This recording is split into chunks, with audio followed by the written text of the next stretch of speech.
Hi folks, I'm Nick Sharma and today I'm cooking out of my new cookbook, The Flavor Equation, and we're going to make the Dal Makhani recipe from it. Dal Makhani is a very creamy lentil stew. In my new book, The Flavor Equation, I talk about the different components that make up flavor.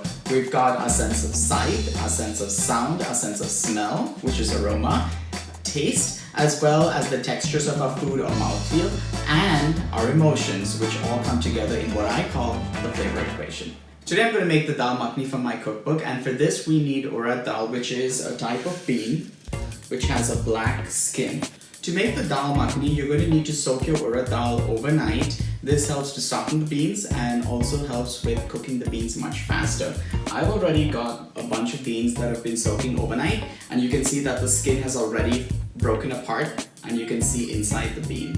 First, I'm going to start by cooking the beans. I'm going to use filtered water because I live in an area where the water is very hard and the salts in hard water tend to increase the cooking time for beans.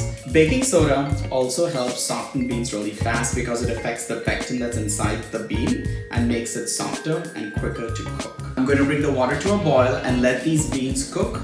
Once the water boils, I'm going to reduce the heat to medium-low and then let the beans cook till they soften. Now I'm going to add an onion that's roughly been chopped, and then my chopped ginger and garlic, and I'm going to grind this with a little water to form a smooth paste in a blender. Just a little bit of water, roughly a couple of tablespoons. And then pulse it.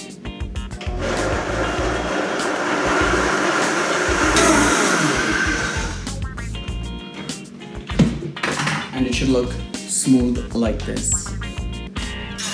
So my beans have been cooking and now they're really tender. They're almost falling apart. And that's the texture that I want. I have got the same Dutch oven that I was using earlier. I cleaned it out, dried it up, and I'm heating it on the stove. Next thing to do is add some ghee.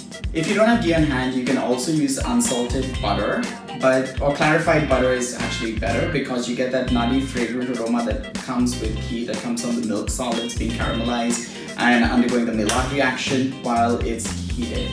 The next thing that I'm going to do is start to add my spices. I'm going to add garam masala. Garam masala is an Indian seasoning that's made with a couple of different spices that are highly fragrant. They're also warmer in their flavor. There's cumin, there's coriander, there's green cardamom, sometimes black cardamom, black peppercorns, and a bunch of whole other different spices, like even some people will use bay leaves. Now, the exact type of garam masala recipes varies by households in India. I make my own version, which I love obviously, but you could also buy it from a store, and you could also use a recipe that you have at home. There are always a little tweaks done to it just to make it a little more special. The next thing that goes in here is turmeric, which adds color. One of the things I'm doing right now is blooming the spices. I am cooking them in the hot fat, the ghee, and the combination of the fat and the ghee allows the essential oils in the spices to come out. You can actually smell them within 30 to 45 seconds, and the fat also acts as a solvent by pulling all those tasty molecules together. I like to use tomato paste instead of fresh tomatoes because tomato paste is a much more concentrated form of tomato flavor, and then it's also a shortcut because you actually don't have to spend that much time sitting at the stove cooking it till everything breaks down and forms a thick sauce. So I started out as a molecular biologist and eventually decided to quit my career and work as a chef, which is probably not the smartest thing to do, but heck, I did it.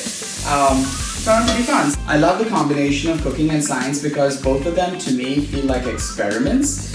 They're quite similar, in fact. The way you write recipes are exactly the same way I would write experiments when I was working in a lab. And to me, cooking is just a tasty experiment, right?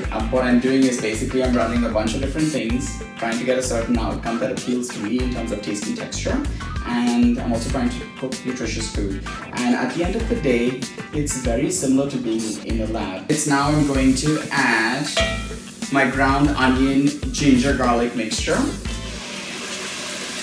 Now I'm going to let this spice mixture paste cook for about 10 to 15 minutes till most of the water has gone away and it becomes thick and you can see the fat start to separate. What's happening with this process of cooking here is that the flavors are getting much more concentrated. Also, any bitterness is moving away and it starts to feel much more uniform and balanced in taste. Now I'm going to add the beans that I had removed from the pot earlier with all the cooking liquid that's in there. A little bit of cayenne for heat. You can adjust this depending on how much heat you like. And I am going to stir everything together. If you have the water, you can clean the blender with the water and then collect all that extra onion mixture that was left behind on the sides, on the walls, and then pour that in here. I'm going to season this with a little bit of salt. Increase the heat to high and then bring it to a boil, but make sure that you're stirring it constantly so the beans don't stick to the bottom and burn. I'm now going to add creme fraiche. You could also use regular cream, and I'm going to stir this in, and this is what gives acidity as well as a creamy texture and builds on the creamy texture of the beans in this dal. Now I'm going to prepare the tadka for the Dal Makhani. What I'm doing is I'm again using a tablespoon of ghee, and then to this I'm going to fry some ginger that I've cut into matchsticks. The heat and the oil is going to extract all the flavor from the ginger, and then the ginger will get crispy, and that will go on top of the dal that I've cooked as a garnish. My ghee is hot. I'm going to add the ginger, and then just swirl the pan. You don't need a spoon. And now I'm going to pour the hot oil with the ginger, the tadka, directly over my dal. Now I'm going to finish this off with freshly chopped cilantro. You could also add a chopped green chili for a little bit more heat, a serrano or jalapeno. Those would be really great. Even a Thai chili, bird's eye. Those are really good because it has a lot of heat. Dal Makhani is absolutely delicious. It's got the luscious, creamy, velvety texture from the beans, the red dal that was cooked in here. Also with the creme fraiche, which adds a little bit of acidity to the dal. It's amazing. You can get the recipe for the Dal Makhani by clicking the link below, and you can also find it in my new cookbook, The Flavor Equation.